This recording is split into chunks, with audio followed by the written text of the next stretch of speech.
Okay, so I'm going to talk a little bit about what's been called the negative path, or the via negativa. So it's where we come to understand who we are by seeing and realizing what we are not. So in the Vedic tradition, sometimes they have this term neti neti, which means not this, not that.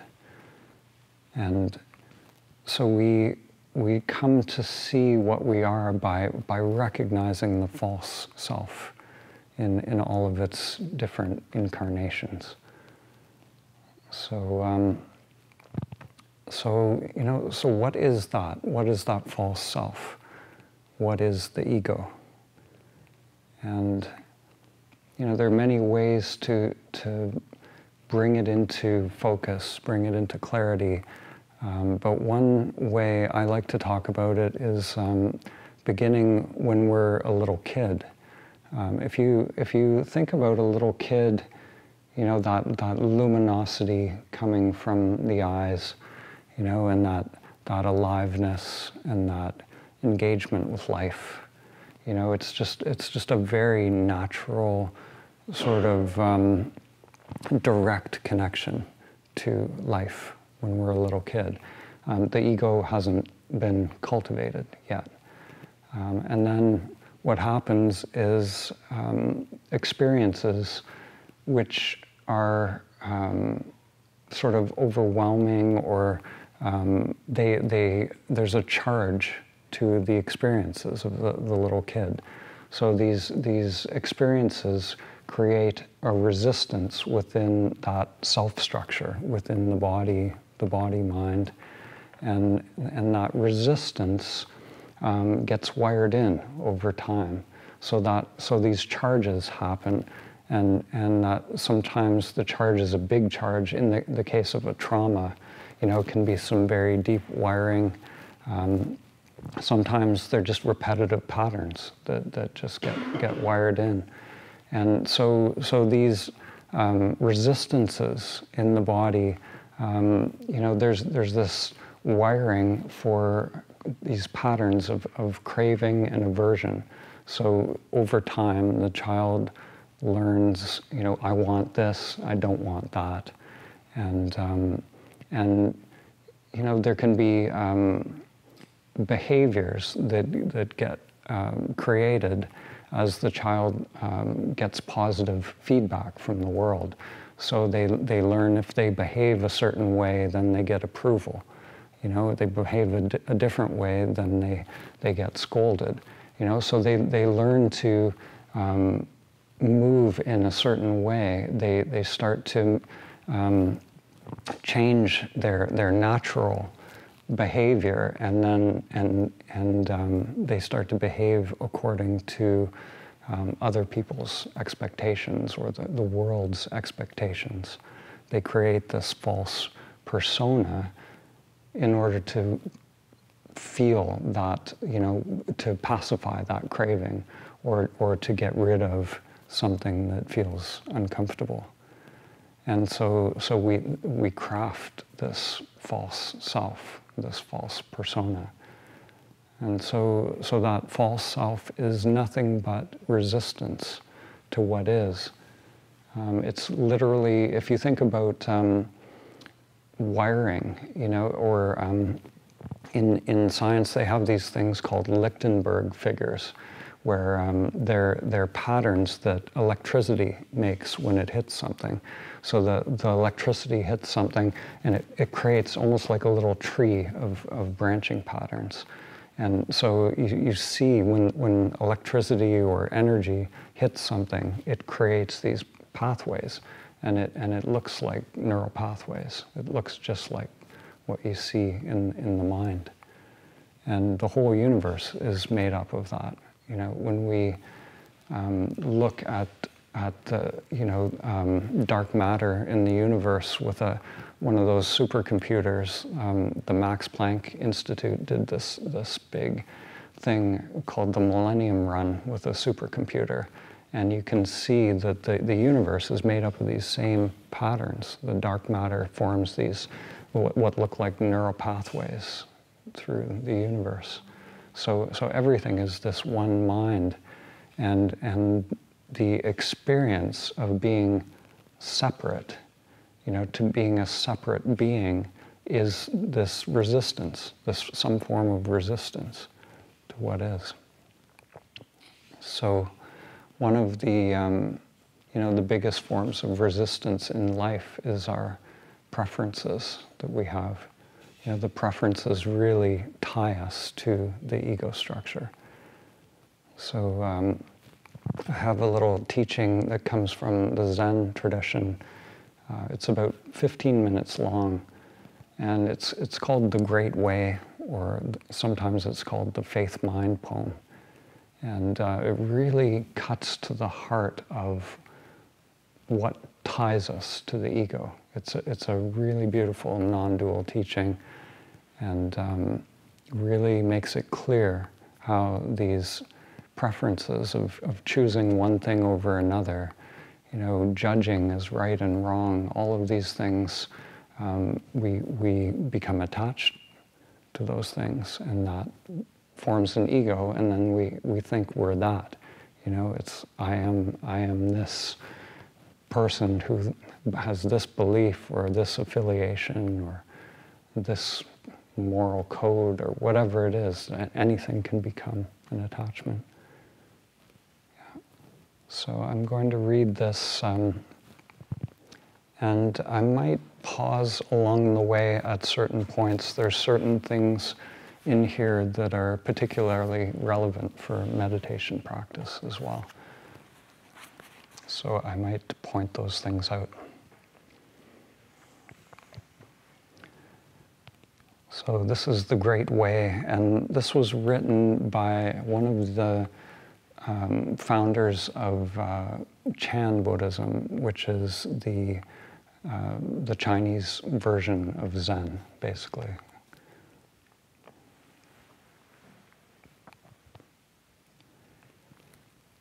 The Great Way is not difficult for those who have no preferences.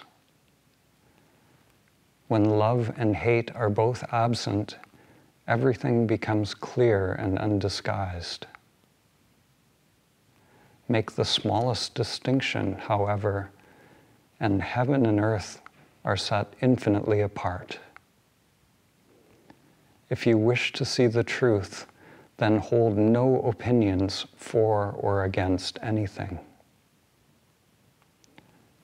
So when it says love and hate are both absent and everything becomes clear and undisguised, it's not saying to become an unloving person. It's talking about the duality of love and hate, good and bad.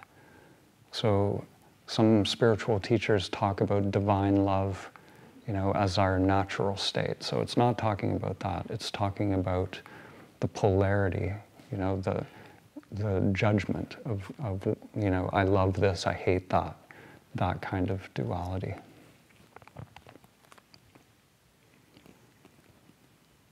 When the deep meaning of things is not understood, the mind's essential peace is disturbed to no avail. The way is perfect, like vast space, where nothing is lacking and nothing is in excess. Indeed, it is due to our choosing to accept or reject that we do not see the true nature of things. Live neither in the entanglements of outer things, nor in inner feelings of emptiness. Be serene in the oneness of things, and such erroneous views will disappear by themselves. When you try to stop activity to achieve passivity, your very effort fills you with activity. As long as you remain in one extreme or the other, you will never know oneness. Those who do not live in the single way fail in both activity and passivity, assertion and denial. To deny the reality of things is to miss their reality. To assert the emptiness of things is to miss their reality. The more you talk and think about it, the further astray you wander from the truth. Stop talking and thinking, and there is nothing you will not be able to know. To return to the root is to find the meaning, but to pursue appearances is to miss the source. At the moment of inner enlightenment, there is a going beyond appearance and emptiness. The changes that appear to occur in the empty world we call real only because of our ignorance. So in meditation, often we get this idea that we have to somehow move beyond thoughts, to come to this emptiness. But the truth is, the non-dual state is not one or the other. There's that duality actually falls away. So I'm going to be reading the Heart Sutra tomorrow, and it says form is exactly emptiness. Emptiness is exactly form. And that's what they're getting at here. So the non-dual truth is beyond these dualities. There actually is no form and emptiness. There's no such thing as either. It's just the mind construct. It's our concept that creates these dualities. Do not search for the truth. Only cease to cherish opinions. Do not remain in the dualistic state. Avoid such pursuits carefully. If there is even a trace of this and that, of right and wrong, the mind essence will be lost in confusion. Although all dualities come from the One, do not be attached even to this One. When the mind exists undisturbed in the way, nothing in the world can offend. And when a thing can no longer offend, it ceases to exist in the old way. When no discriminating thoughts arise, the old mind ceases to exist. When thought objects vanish, the thinking subject vanishes. As when mind vanishes, objects vanish. Things are objects because of the subject. The mind is such because of things. Understand the relativity of these two and the basic reality, the unity of emptiness. In this emptiness, the two are indistinguishable, and each contains in itself the whole world.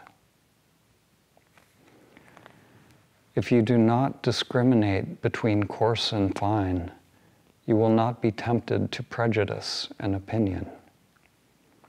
To live in the great way is neither easy nor difficult, but those with limited views are fearful and irresolute. The faster they hurry, the slower they go, and clinging cannot be limited. Even to be attached to the idea of enlightenment is to go astray. Just let things be in their own way, and there will be neither coming nor going. Obey the nature of things, and you will walk freely and undisturbed. When thought is in bondage, the truth is hidden, for everything is murky and unclear, and the burdensome practice of judging brings annoyance and weariness. What benefit can be derived from distinctions and separations?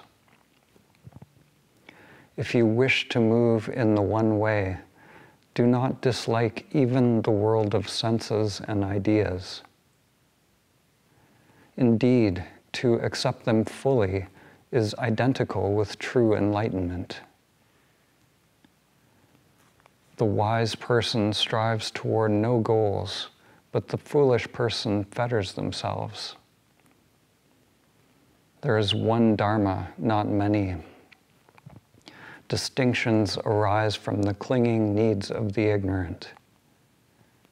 To seek mind with the discriminating mind is the greatest of all mistakes. And this is a really important line. I want to highlight this line. To seek mind with a capital M. So to seek the self, to seek our true nature with the discriminating mind, so with the egoic mind, with the character, is the greatest of all mistakes. And this is what we highlight over and over in self-inquiry. Somehow we recognize that which is already present.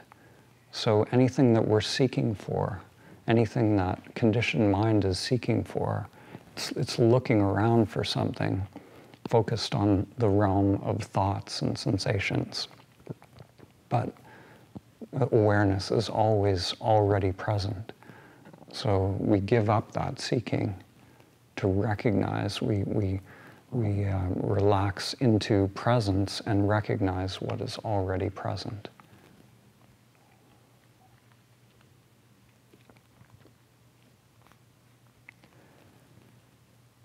Rest and unrest derive from illusion.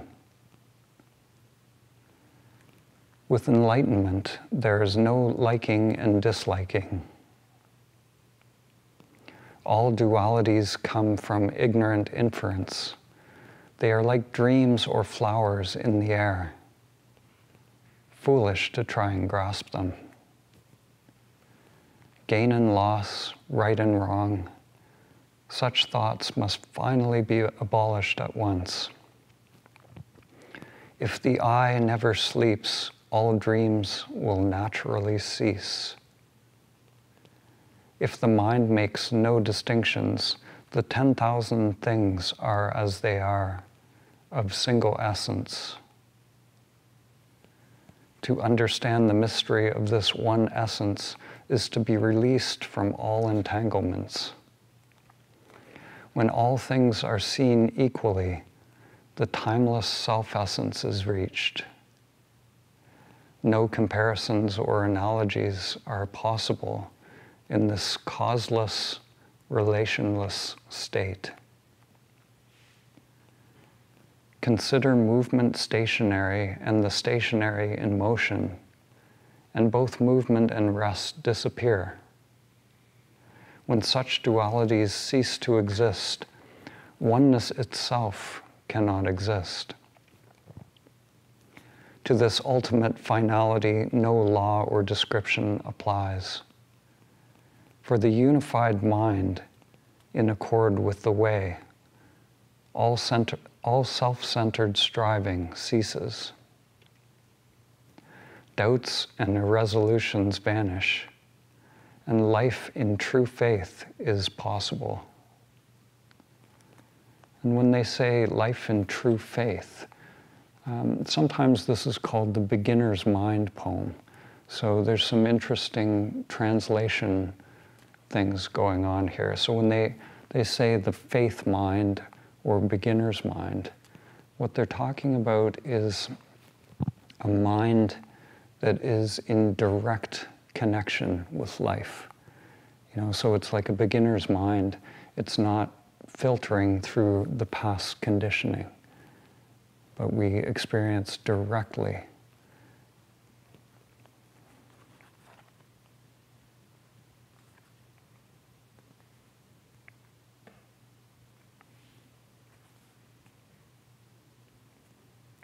With a single stroke, we are freed from bondage.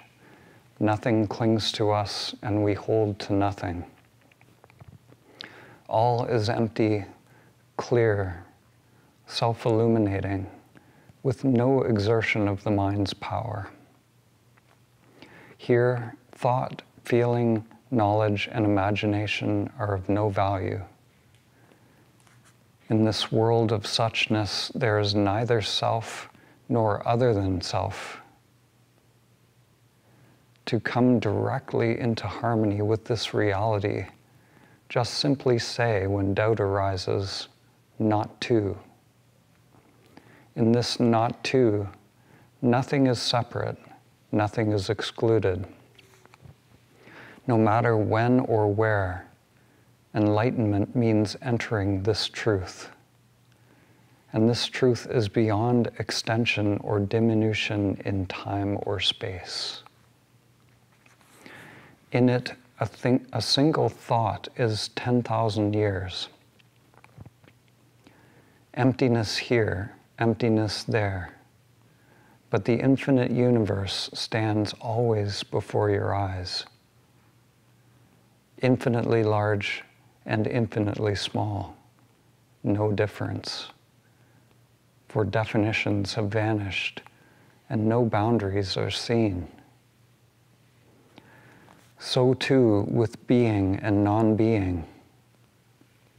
Don't waste time in doubts and arguments that have nothing to do with this. One thing, all things move among and intermingle without distinction. To live in this realization is to be without anxiety about non-perfection.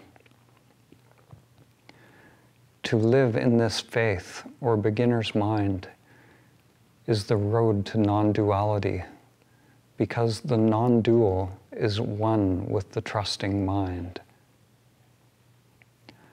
Words, the way is beyond language, for in it there is no yesterday, no tomorrow, and no today.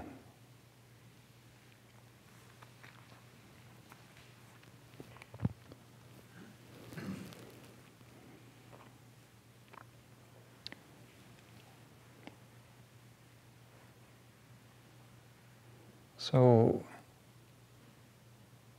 I'm not going to say much about that, I'll just let it land. One thing that sometimes comes up for people is this idea of no preferences. You know, how do we live life with no preferences? And, you know, the awakening that happens is just simply a flip from that conditioned I, that character where all the preferences reside, to the unconditioned or the true self. So in that sense, you know, nothing changes. Like when we're in that samadhi state, you know, the character goes on, you know, doing whatever it's doing. It can do whatever it wants. It could have preferences, no preferences, but it has nothing to do with the true I. The true I is free, has always been free from those preferences. So, you know, so people think, you know, if I awaken, I'm not going to enjoy chocolate anymore. I'm not going to pick my favorite tea. That's not true. The character will always do what it does. You know, if a special diet is required for that body to be optimal, it's still going to choose that diet. Nothing changes in that sense. But the sense of I, you know, you could say I have no preferences when that flip happens. You know, we know where those preferences reside. So it's an interesting thing that nothing has to change in the world. Upon awakening, everything is exactly as it is.